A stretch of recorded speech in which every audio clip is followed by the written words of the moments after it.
नमस्कार, मी लतिका. आपल्या दैनंदिन जीवनात आपल्याला पुरुष व्यवस्थेकडून जो मानसिक त्रास, अन्याय, अत्याचारातून होतो त्याच विषयावरती आपण चर्चा करणार आहोत. तो म्हणजे महिला आणि अत्याचार व शोषण.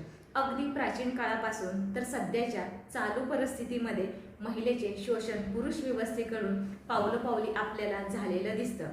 काळ बदलला तशी शोषण करण्याची, अत्याचार करण्याची पद्धत आणि माध्यम बदलली, मात्र ते शोषण आणि अत्याचाराची तीव्रतेची झळ दिवसेंदिवस आज देखील मोठ्या प्रमाणात स्त्रियांना पोहोचत आहे. केवळ बलात्कार म्हणजे लैंगिक अत्याचार ही कल्पना मोडीत निघून काळ लोटला आहे.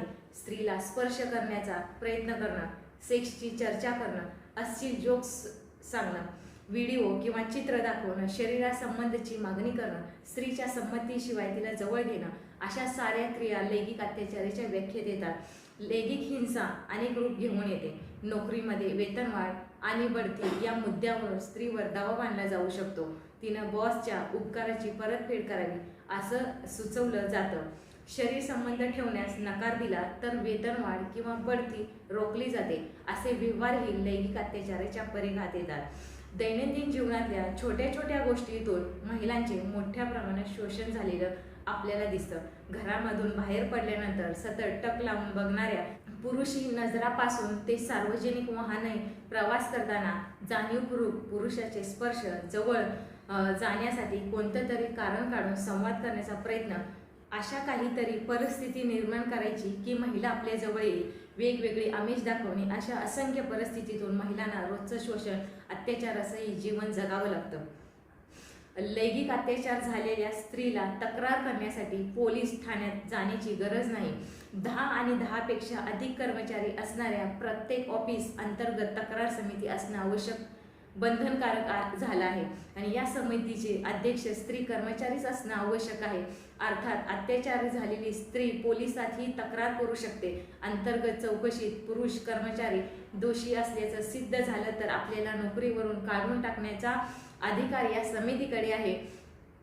असंघटित क्षेत्रासाठी स्थानिक तक्रार समितीचा पर्याय आहे.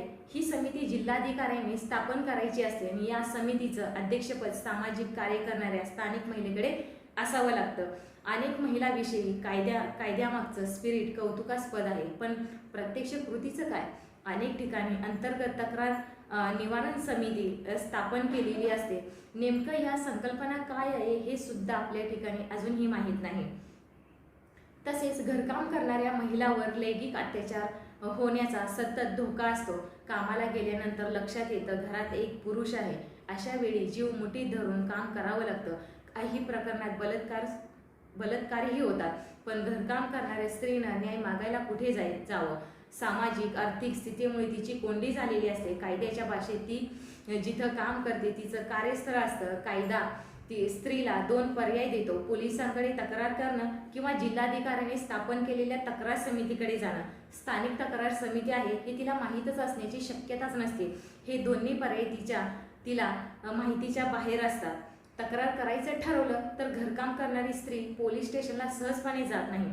समाज विचित्र नजरेनं पाहायला लागतो. स्वतःची आणि कुटुंबाची प्रतिष्ठा पणाला लागते. पोलीस स्टेशनवर किंवा स्थानिक तक्रार समितीवर तिला हतबल वाटू शकतं, कारण तिच्या शब्दाच्या विरोधात प्रतिष्ठित पुरुषांचा किंवा तिच्या असंख्य कुटुंबाचा शब्द असतो. कंत्राटी कामात कॉन्ट्रॅक्टर तिला आवडलेल्या बाईला आदेश करतो, चल 2 तास बाहेर जाऊन येऊ. स्त्रीनं हो म्हटलं तर तिला नियमित काम मिळतं. शिवाय कामाचं स्वरूपही बदलतं. तिला बसून हलकी कामं दिली जातात. इतर स्त्रियांना कष्टाची, वेळखाऊ कामं मिळतात. हातावर पोट असणाऱ्या अनेक स्त्रियांना कायद्याचा आधार न परवडणारे असते. रोजंदारीवर जगणाऱ्या आणि कुटुंबाला जगवणाऱ्या स्त्रीपुढे कितीही पर्याय असतात. पोस्ट ॲक्ट आला पण ॲक्शन कुठे आहे? कार्यस्थळ भयमुक्त आणि कायद्याचं पालन करणारे आहोत याची पाहणी आणि निगराणी कोण करणार? कायद्याचं पालन झालेलं नसेल तर कोणाला जबाबदार धरायची याची स्पष्टता कायद्यामध्ये नाही. एका बहुराष्ट्रीय कंपनीत नोकरी करणाऱ्या स्त्रीवर तिला बॉसनं लैंगिक अत्याचार केला, पण या कंपनीत तक्रार निवारण समितीच नव्हती. कायद्याचं पालन न करणाऱ्या खाजगी कंपन्यांना दंड का होऊ नये? तसंच वर्षभरात किती तक्रारी आल्या, त्या कशा हाताळल्या याचा अहवाल सादर करणं का बंधनकारक नाही? या कार्यस्थळांना या सक्रिय अनिवार्य केल्याशिवाय या कायद्यामागचे खरे हेतू साध्य होणार नाही. किती कंपन्या या कायद्याचं पालन केलं आहे आणि या संबंधी राज्य सरकार विचारणा का करत नाही? जिल्हा पातळीवरची जिल्हा समिती नावापुरतीच असते. या कायद्याची स्थिती दात नसलेल्या वाघासारखी झाली आहे. आपण बघितलं, लैंगिक अत्याचार झालेल्या स्त्रिया पोलीस स्टेशनपेक्षा अंतर्गत तक्रारी समितीला प्राधान्य देतील, पण आणि कार्यालय समिती अस्तित्वात नसते हे उघड गुपित आहे. समजा एखाद्या केसमध्ये वरिष्ठ अधिकाऱ्यावरच आरोप केला असेल तर अंतर्गत समिती दबावाखाली न येता योग्य निर्णय घेईल का? या कायद्याच्या अंमलबजावणीत असंख्य अडथळे आहेत. स्त्रियांच्या हिताचे कायदे केले असे केवळ मिरवण्यात काय अर्थ आहे? कायदा केल्यामुळे स्त्रियांना आपल्यावर झालेल्या अत्याचाराबद्दल बोलून दाखवण्याची जागा मिळाली, पण स्त्रिया बोलणार कशा? उदाहरणार्थ शाळा, महाविद्यालय, विद्यापीठ येथे शिक्षक आणि विद्यार्थ्यांमधील नातेसंबंधामध्ये अधिकाराचा समतोल कुठे असतो? विद्यार्थ्यांचं भवितव्य, त्यांची मार्क्स, डिग्र्या आणि ग्रेड्स प्राध्यापकांच्या हातात असतात. स्त्रियांच्या हिताचे कायदे झाले की ओरडा सुरू होतो. कुठे आहे अन्याय? सगळा फायदा घेतात आणि सतत तक्रार करतात अशी टीका स्त्रिया ही करतात. पण लैंगिक छळाची तक्रार करताना स्त्रियाच्या बाजूनं काय असतं? ती काय मिळवते आणि काय गमवते याची नोकरी जाण्याची शक्यता असते. तिची प्रतिमा खराब होऊ शकते. कुटुंबातील संबंध बिघडू शकतात. लैंगिक अत्याचाराबद्दल स्त्री जबाबदार असल्याचं हे झालं त्याची तिला संमती असल्याचे आरोप होतात. कार्यस्थळावरील लैंगिक अत्याचाराचा कायदा न्याय मिळवून देणार असला तरी अनेक अडथळ्यामुळे स्त्रिया त्याचा उपयोग करून घेऊ शकत नाहीत. बदला घेण्यासाठी किंवा काटा काढण्यासाठी त्याचा वापर केला जाऊ शकतो.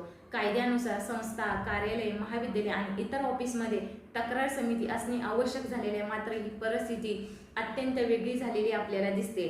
या सगळ्या परिस्थितीत आपण महिला म्हणून कोणताही अन्याय, अत्याचाराच्या शोषणाला कधीही किंचितही बळी पडता कामा नये. आपण जिथल्या जिथे त्या व्यक्तीचे वर्तन, कृती चुकीचे वाटते तिथेही आपण तात्काळ संबंधित यंत्रणेशी योग्य पुराव्याच्या व माहितीच्या आधारावरती तक्रार केली पाहिजे, जेणेकरून अन्याय करणाऱ्या व्यक्तीची कोणत्याही प्रकारची हिंमत कधीही यातून वाढत नाही. मात्र आपण बदनामीमुळे तक्रार करणार नाही याची गोष्टीची फायदा घेऊन तो ही कृती सहजपणे करू शकतो व पुढे देखील त्याचं धाडस त्याच आधारावरती वाढते. मात्र आतापासून आपण कसाही प्रकारचा कोणतेही अन्याय, अत्याचार कधीही सहन करायचा नाही. याची तात्काळ तक्रार केली तर या पुरुषामधून होणाऱ्या शोषण, अत्याचाराला आपण कधीही बळी पडणार नाही आणि यातून आपण एक स्वतंत्र जीवन महिला म्हणून आपण जगू शकतो. आपण सर्वजण जगूया. एवढा आशावाद आणि धन्यवाद.